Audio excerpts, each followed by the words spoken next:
So he thinks that he has lived a good life in vain. Ultimately, I think his focus on this problem, what he was seeing, led him to question God's goodness,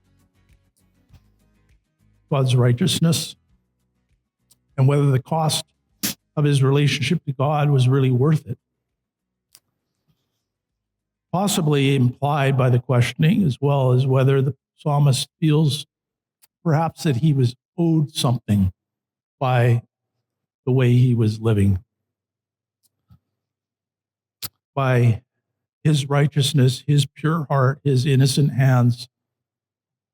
He thinks he's done all of this. He's done what God has wanted him to do because he loves God. He's following God. But maybe it's all in vain. In some ways, this reminds me actually of the book of Job. Some ways, the book of Job has a number of themes in it. One would be suffering, for example. Job suffered greatly. But another one which shows up is that there's this questioning of around this idea of whether God owes something. So within the book of Job, there's these cycles of debate that happen. There's the initial part of Job where all this stuff happens to him, and then he ends up in this debate with three of his friends. Hesitate to even call them friends, but Eliphaz, Bildad, and Zophar. And he goes through three cycles of debate. In each debate, except for the last one, they all speak. And they basically challenge him every time with this idea. The idea being that if you were truly righteous, this wouldn't have happened to you. That there's this sort of rigid thinking that they have that God rewards the righteous, gives them things. Thus, all this stuff Job had, big family, a lot of wealth, and so on, a lot of success. All of that is a result of his righteousness. And if that's taken away, he's done something wrong. And Job repetitively saying, no, I haven't done anything wrong. He said he wants to talk to God about why this is happening to him. And by the time he gets to the end of it, you actually see Job starting to shift into that line of thinking. He is actually questioning whether God is actually attacking him for no reason by the end of this thing. But then there's this fourth individual that shows up, Elihu, and he says in one of he sort of speaks for God. He doesn't say anything wrong. And he says this in Job 35:7. If you are righteous, what did you give to him, that's God, or what did he receive from your hand? And then God himself, in speaking back to Job in 38-42, says this in verse 41, Job 41, verse 11, who has given to me that I should repay him? Whatever is under the whole heaven is mine. In this verse, if you read the doxology at the end of Romans 11, Paul picks this verse. Your Bibles will, if they have cross-references, will cross-reference to this verse. And in the middle of it, it does references. It references a verse out of Isaiah and a verse out of Job. It's the only doxology in the entire Bible, by the way, that has Old Testament, in the New Testament, that has Old Testament references in it. It points back to these books. And it says this, for who has first given to him that it might be paid back to him again. And this is a theme in the book of Romans, actually, that shows up 3 times. It shows up in this doxology, this idea of, does God really owe you something as a result of you following him? And same in Romans 4, verses 4 and 5. Now to the one who works, his wage is not credited as a favor, but as what is due. But to the one who does not work, but believes in him who justified the ungodly, his faith is credited as righteousness. And the same theme comes in Romans 11:6, where it says, but if it is by grace, it is no longer the basis of works. Otherwise, grace is no longer grace. So I think there's this idea. One of the problems that is revealed is that he's not just envious. He's not just envious of the life of ease that they have and perhaps some of the suffering or struggles that he had in comparison.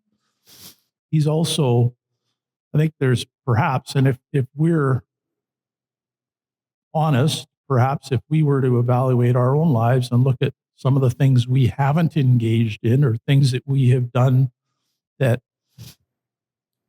where we follow God, even at cost, personal cost to ourselves, do we not sometimes think that perhaps God owes us something for that? And if something bad happens, even if just for a moment, do we question and say, like, man, I've done all this stuff. Like, why is this happening to me? Right? And I think this is another thing that happened to Asaph here. I want to draw one more point out of this section, and it's out of verse 15, where he said, if I had said, I will speak thus, behold, I would have betrayed the generation of your people. Again, this is one of the reasons why I talked a bit at the beginning about who Asaph was and how important he was. This guy is like the chief worship leader of the nation, right? He is a very important person. He is a very public person. And this is a warning to us. He confesses that if he had said, I will speak this, he could have done great harm. And it actually uses the word betrayal, right? He would have betrayed the people. So I think there's a warning to us that we can do harm to God's people by what we say, even in the way we present the personal struggles that we have. We need to be very wise and very careful. And I'm not saying, I'm not saying that if you're struggling, you shouldn't talk to other people about it. There are close believing friends, family, church members, elders, pastor that you can speak to. But this fellow, Asaph, was a public figure and very capable of creating great harm in the nation by exposing some of these things. And he was restrained, thankfully, from doing so, although he sort of exposes it retrospectively, but there's an answer at the end. So this is how we deal with this. So there's a couple of turning points in this psalm, and the first sort of big turning point in it is in verse 17, where he says, till I came into the sanctuary of God, and then I perceived their end. So somehow, in coming into the sanctuary of God, in turning into worship properly before God, all of a sudden his view of the ease of these people who were wicked completely shifted, because he realized that there was an actual outcome for them that was eternal, that went far beyond what was happening before his eyes and in the time in which he was actually living. He sees the real outcome of wickedness. The wicked are doomed. Destruction is sudden. That God really does hate evil. He doesn't just see it, just wink at it. And there was another outcome for him, though, that came, and that's in verses 21 to 22. And it says this, when my heart was embittered, I was pierced within, and then I was senseless and ignorant, and I was like a beast before you. One of the implications, we talked about this in the workshop, is that a failure to worship God properly has implications. In Romans 1, you see it in this complete sort of litany of depravity that comes out of people who refuse to acknowledge God for who he is. But here you see a person that is actually a believer. This is a person who, this man was affected, lest we think that we as believers are not affected by this whole dichotomy between Romans 1 and Romans 12. Here's example number one of a guy who is the chief worship leader of a nation. And you could think of him, if you want, as the greatest worship leader in the church today, for example, would be something analogous to that.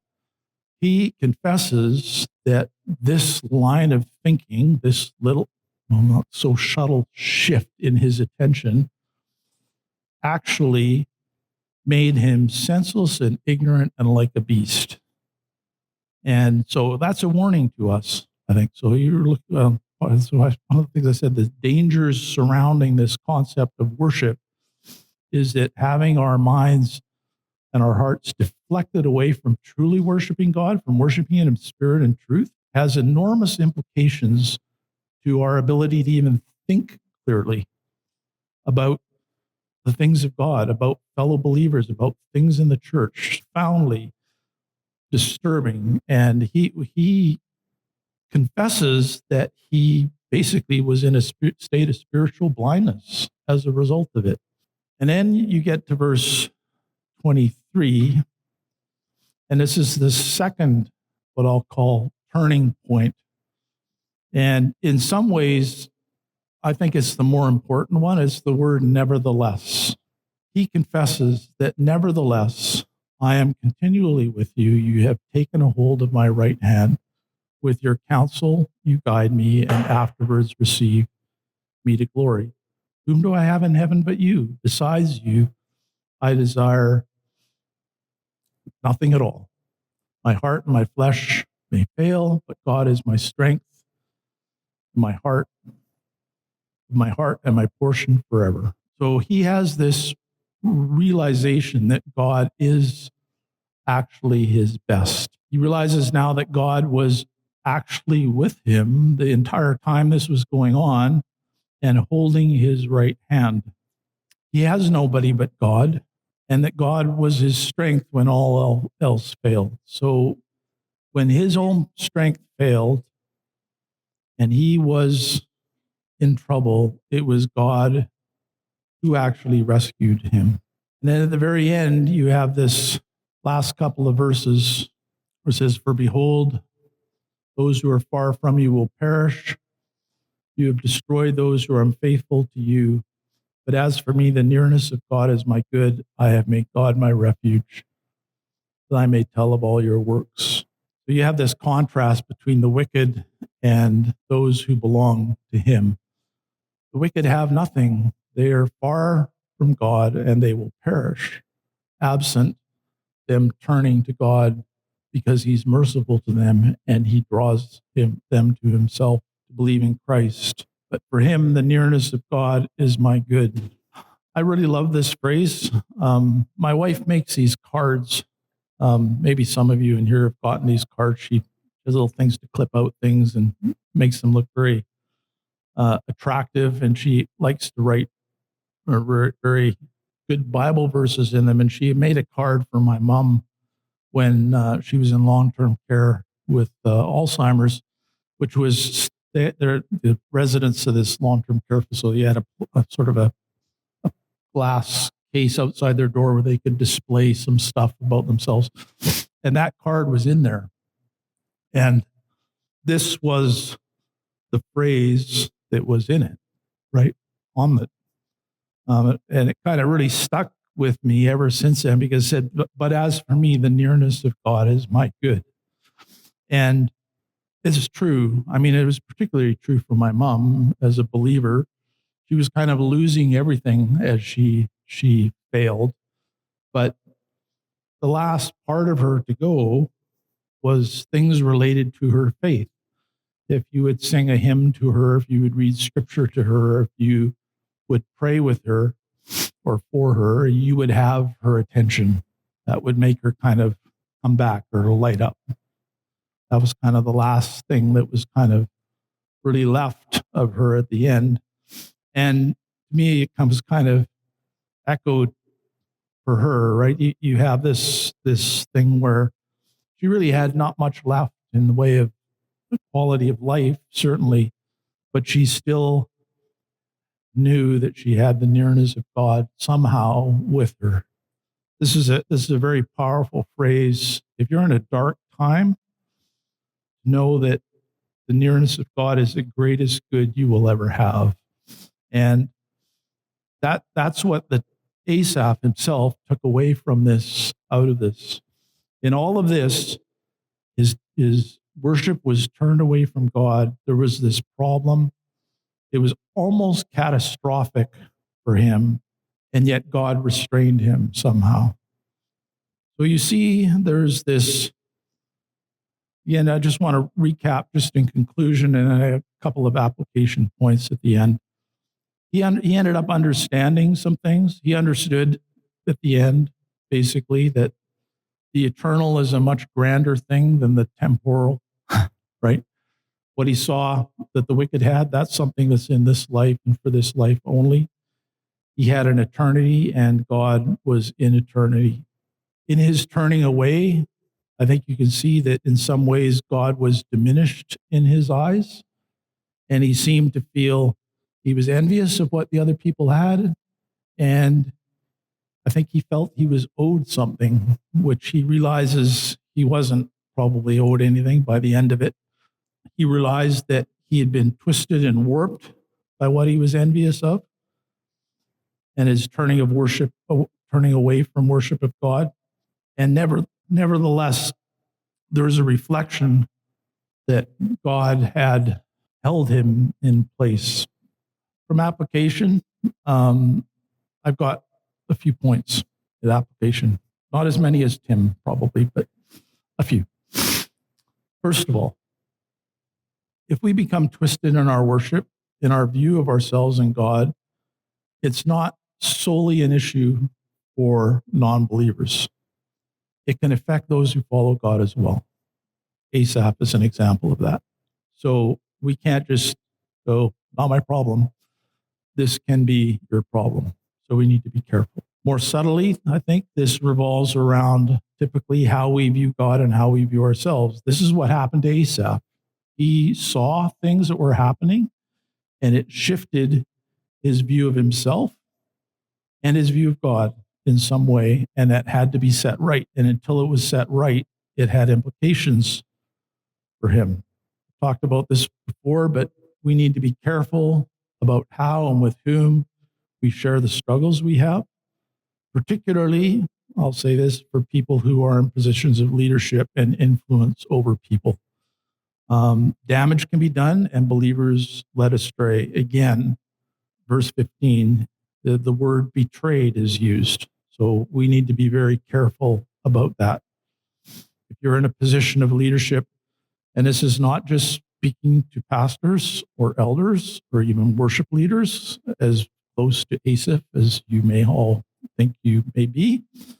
This would even be those in position of leadership in homes, talking of fathers here, in what you say, and mothers, in what you say to your children. You need to be wise and careful that you do not betray those that are in your care, whatever that level of care is, and cause harm. Another point would be that correctly worshiping God and properly understanding who he is and who we are is an antidote to this twisting. So this is what started Asaph's shift back to having his footing corrected when he properly worshiped God again. And this is perhaps the most encouraging part for me, is that in the midst of all of this, when you get to verse 23, that God is merciful and will uphold us and guide us despite our failings. I actually think, and this is a point I want to make sure that I make clearly, I actually think that these verses verses 23 to 26, where he talks about how God has upheld him, how he's guided him, how God is the strength of his heart and his portion forever. Even though he himself fails, God does not. There's a reason why his feet came close to stumbling and his steps almost slipped, but he did not stumble and he did not slip entirely. And the reason is that God acted. God preserved him somehow through this. And I think absent God acting, that God decided not to act, Asaph would have been exposed, perhaps as even not have been a true believer. But I believe that one of the things about God and those who are truly his sheep, that God will preserve them through whatever, and God acted. As close as Asaph got to actually stumbling and actually slipping, he didn't. And that was because God himself. And lastly, the greatest good that we have is the nearness of God. Nothing surpasses it. So let's continue to make God our refuge and let us tell of his works, because he's done great things for us.